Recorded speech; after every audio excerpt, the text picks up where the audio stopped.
Just me this week, and I wanted to talk about the center situation with the Calgary Flames. So, unlike a lot of other aspects of this team, the big picture question with center is easier to answer than the immediate short-term picture, at least in my opinion. Big picture, Flames do not appear to have a future top 20 center in the NHL to be their future 1C.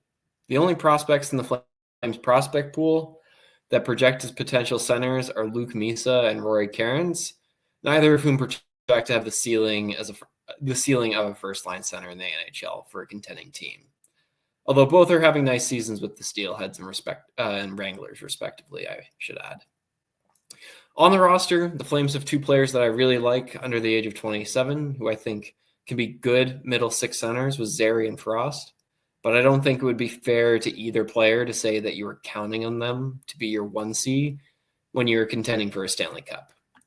And now, of course, there are the veteran NHL centers on this team with Backlund and Kadri, both over the age of 34, who ideally would be a 3C on a cup contending team right now, let alone 2 to 4 years from now. All of this to say that the Calgary Flames currently do not have a young prospect or player who projects as a future 1C, which, if you follow this team closely, is the most lukewarm take about the Calgary Flames you could possibly have, and not what I want to focus on today. But I just want to mention all this before diving in. What I want to talk about today is how the Flames should plan to deploy their centers next season. With the Frost trade, I think for the first time in a while, the Flames have four centers capable of playing in the top nine with Kadri, Frost, Backlund, and Zary. And that creates a bit of a logjam to complete for next year, as there are only three top nine center slots. So what should the Flames do? So I want to walk through each guy, give my take on what the Flames should do with them in order of youngest to oldest. So we'll start with Zary. Personally, I saw enough from Zary this year at center before he got hurt that I want to see more of him at center because I think he has realistic potential to be a 2C on a contending team if he really blossoms in the next two to three seasons. Reasonable minds may disagree on that, but I think most people can agree that we should at least be seeing more of Zary at center in order to really find out and answer that question. And we should be seeing it as soon as tomorrow against New Jersey and as early as next season. So in my opinion, it should be top priority for the Flames to play him at center next year. Zary is an RFA this summer without ARB rights, so he will need a new deal. And there is a question of how much that deal should be. I posted this a while ago. I give a couple comparables. You can check it out. I can send you that story if you want that as a refresher. So I wanted to more talk about his term on his next deal. Zary, as of right now, has played 113 games in the NHL and is just a touch over half a point per game. By the time we reach the summer, Zary should have around 125 NHL games under his belt, and that's just over 1.5 seasons. Almost closer to 1 3/4, but I'll just say 1.5. To me, I've seen enough through that almost 2 seasons that I think it's very safe to say that Zary can be an effective second-line player in this league, whether that is as a center or a winger. And with that being the case, I would prefer the Flames bet on Zary and give him a max 8-year deal to keep the AAV down. This is because extending RFAs on 8-year deals to keep the AAV down is the single best way in the NHL to ensure you get absolute gem cap hits in the future that you can build around. And it does come with a little bit of risk in that Zary would need to continue playing at his current level and probably evolve into a 60 to 70 point player year in and year out. But with 1.5 seasons of data, I think it's a smart bet for the Flames to make, and it's one I would like to see them do. So next, moving on to Frost. With Frost just recently joining the Flames, it's hard to not overreact when staking a claim on what the Flames should do with him. I've really liked Frost's game. His combination of speed and hands on zone entries is fun to watch, and I think it drives a lot of offense, both at 5-on-5 and on the power play. Now, the big knock on him coming from Philly was that he would display all those physical tools all the time and just never produce. But to me, that says more about Frost's line mates than it does him.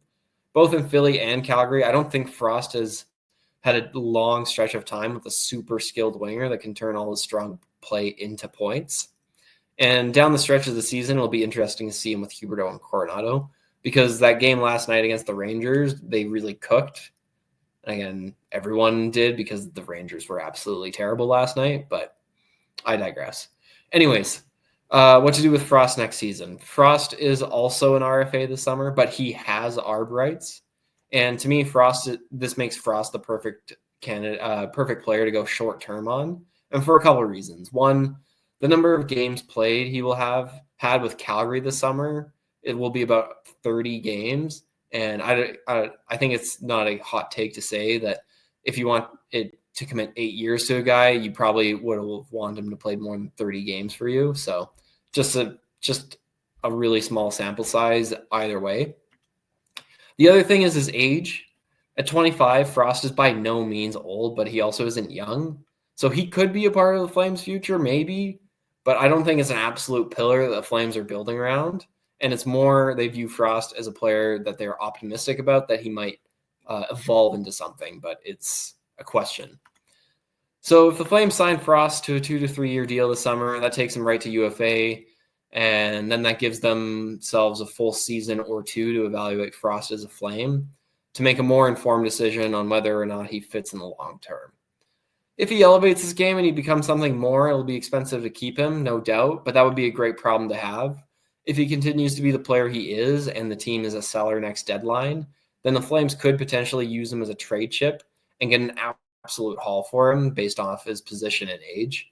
Teams are always looking for centers, and if a contender saw the chance to add a young, skilled center to be their 3C, I think the Flames could get a Lindholm-esque package for Frost, which would help things along with the rebuild. Next up would be Kadri.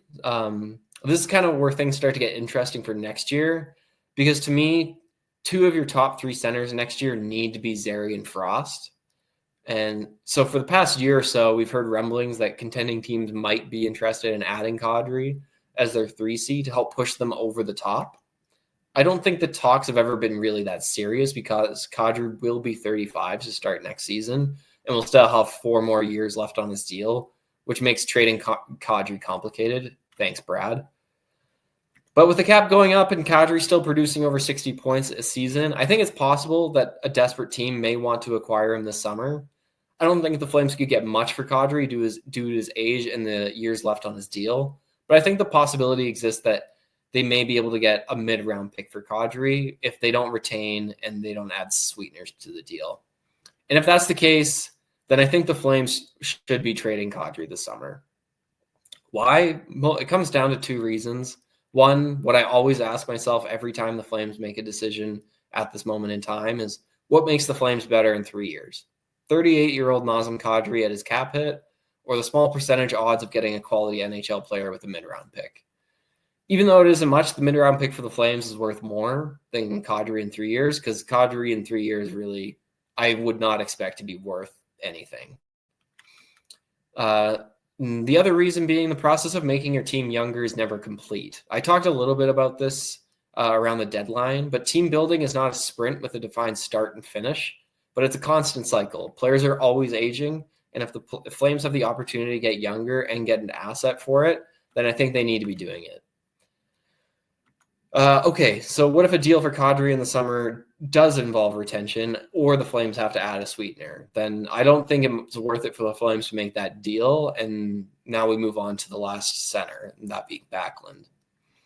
So I want to preface the discussion around Backlund to say that I'm of the opinion that even at age 36, he's still an effective above replacement NHL player.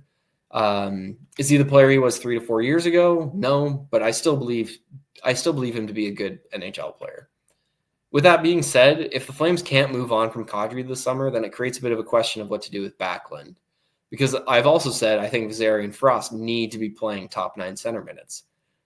If this is the case, then I think the Flames should explore deploying Backlund as the team's 4C and top unit penalty killer. Would Ryan Huska see it the same way? Likely not. He is in the business of winning and not developing. But I would counter that by also saying Backlund as a 4C and top unit penalty killer could go a long way in winning games. A 4th line with Backlund as a center will be the better 4th line most, if not every night on the NHL schedule. and he would still contribute on the penalty kill. Now, if the Flames trade Kadri this summer, then they don't have to worry about this, and they can simply deploy Zary, Frost, Backlund. But if the Flames don't, then what I'm saying is I'm not sure there is room for both Kadri and Backlund on this team next year, given the team's current life cycle, which again is another reason I think the Flames should be exploring a trade for Kadri in the summer. These are just my thoughts, though. I genuinely want to hear what you have to say in case you have something I haven't thought of, in case you can think of something I haven't thought about, or you have a different opinion on any of this. I'd love to talk about this, so leave a comment if you have any thoughts.